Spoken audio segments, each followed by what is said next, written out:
Hello, good morning. Tawi Raymaldora po. Andito ulit tayo para sa pag-aaral ng mga katotohanan na ating matutunghayan sa kasulatan. Ang pag-aaralan po natin sa ngayon ay kung ano ba ang pinakamahalagang bagay na pwede nating ipasa or pwede nating ipamana sa ating mga anak. Kung tayo po ay nag-aaral ng mga katotohanan, ng mga realidad, ay wala ng pinakamahalaga na dapat nating ipamana or ipasa sa ating mga anak ay yung makakilala sila ng totoong Diyos, sapagkat marami sa ngayon ang kanilang pinaghahandaan ay yung magandang kinabukasan ng kanilang mga anak, yung magkaroon ng magandang buhay, yung makapagtapos ng kolehiyo, yung umasinso sa buhay. Ganun po ang karamihan sa ngayon. Pero ang nakakalimutan ng marami ay yung pag-akay ng kanilang mga anak sa tamang paglilingkod sa totoong Diyos. Kasi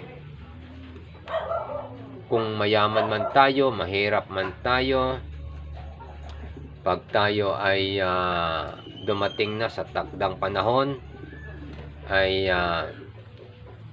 lahat po tayo ay dadaan sa hukuman ni Kristo para malaman natin kung saan tayo mailagay ng Diyos, kung sa langit ba o sa kaparusahan. Yan ang dapat nating paghandaan, yung pinakamahalagang bagay na pwede natin na ipasa sa ating mga anak. Pero paano ba natin maaakay sa totoong Diyos ang ating mga anak? Kung tayo mismo na mga magulang ay hindi natuto. So, ang importante, tayo muna ang matuto sa katotohanan para maipasa naman natin sa ating mga anak. At katulad ng sinabi ko, na napakahalaga na turuan natin ang ating mga anak, maakay natin ang ating mga anak sa tamang landas, sa totoong Diyos, sa totoong paglilingkod sa totoong Diyos. Dahil marami ngayon ang mga tao na iba-ibang Diyos ang kinikilala.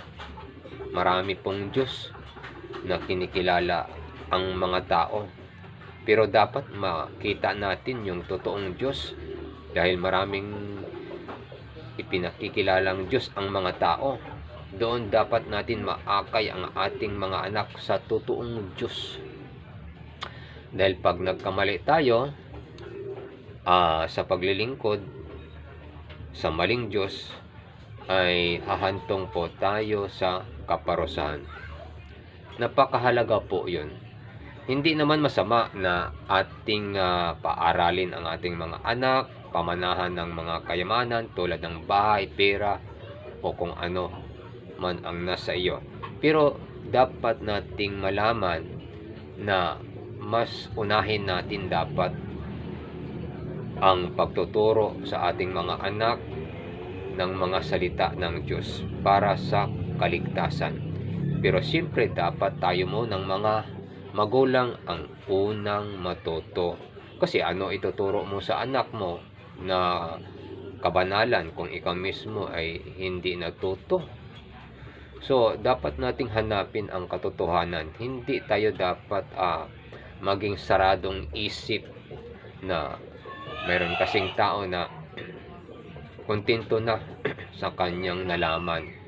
Kontento na siya doon sa kanyang mga ngaral. Bagamat nasa kasinungalingan yung samahan. Kontento na siya doon eh. Hindi na siya nagbubukas isip kung yun ba ay yun na ang sa Diyos. Napakahalaga po mga kapatid na tayo ay magtuklas kung ang ating sinasamahan ba na pangkaligtasan kuno ay sa Diyos ba yan. At napakahalaga na may turuan natin ang ating mga anak para sa pagtanda nila, hindi nila hihiwalayan pag tayo ay nawala. Yun po ay kanilang lalakaran. Yun po ang nakasulat sa aklat ng Kawikaan 22:6, Proverbs 22:6. Sa Tagalog sinasabi ganito, Kawikaan 22:6. Turuan mo ang bata sa daan na dapat niyang lakaran, at pagka tumanda man siya ay hindi niya hihiwalayan. In English it says, teach the child the way he should go, and when he is old, he will not depart from it. Ganun po yun. Hindi natin dapat maipamana sa mga anak natin kung ang ating gawain ay pangsanglibutan lamang. Kasi kung ang tatay lasinggero, pwedeng mamana ng anak yan. Kung sabongero or lasinggero o drug addict ang magulang, ay pwede yang mamana ng anak. Huwag tayo magtiwala sa ganun lamang na buhay na maraming nangamatay at mga buhay pa ngayon na tumanda na sa kanilang relihiyon. Ang paniwala nila pag namatay ang tao, bukas ay nasa langit na. Kaya binabati nila yun ng happy birthday sa'yo dyan sa langit. Yun po, yung ganong mga pananalita, yun yung taong hindi natuto. Happy birthday sa'yo dyan sa langit. Ang tanda mo na dyan sa relihiyon mo, hindi ka natuto. Wala pa pong tao sa langit. Paano makarating ang tao sa langit? Dadaan sa hukuman ni Kristo. Doon yung pagbubukod-bukod. Pag binuhay na yung mga patay at yung mga buhay na dadatnan, magkaroon ng pag-iipon-ipon, magkakaroon ng pagbubukod-bukod, no? May iipon yung matatapon sa impyerno, may iipon yung mapupunta sa langit. Paano yun? Pagdating ni Kristo ay yung mapupunta sa kaliwa, matatapon sa impyerno. Yung ilalagay naman sa kanan na mga tupa, yun naman ang mapupunta sa langit. Yun po ay paano natin nasabi? Paano nyo nasabi na may tao sa langit na binabati pa ng happy birthday? Wala namang tao sa langit sa ngayon.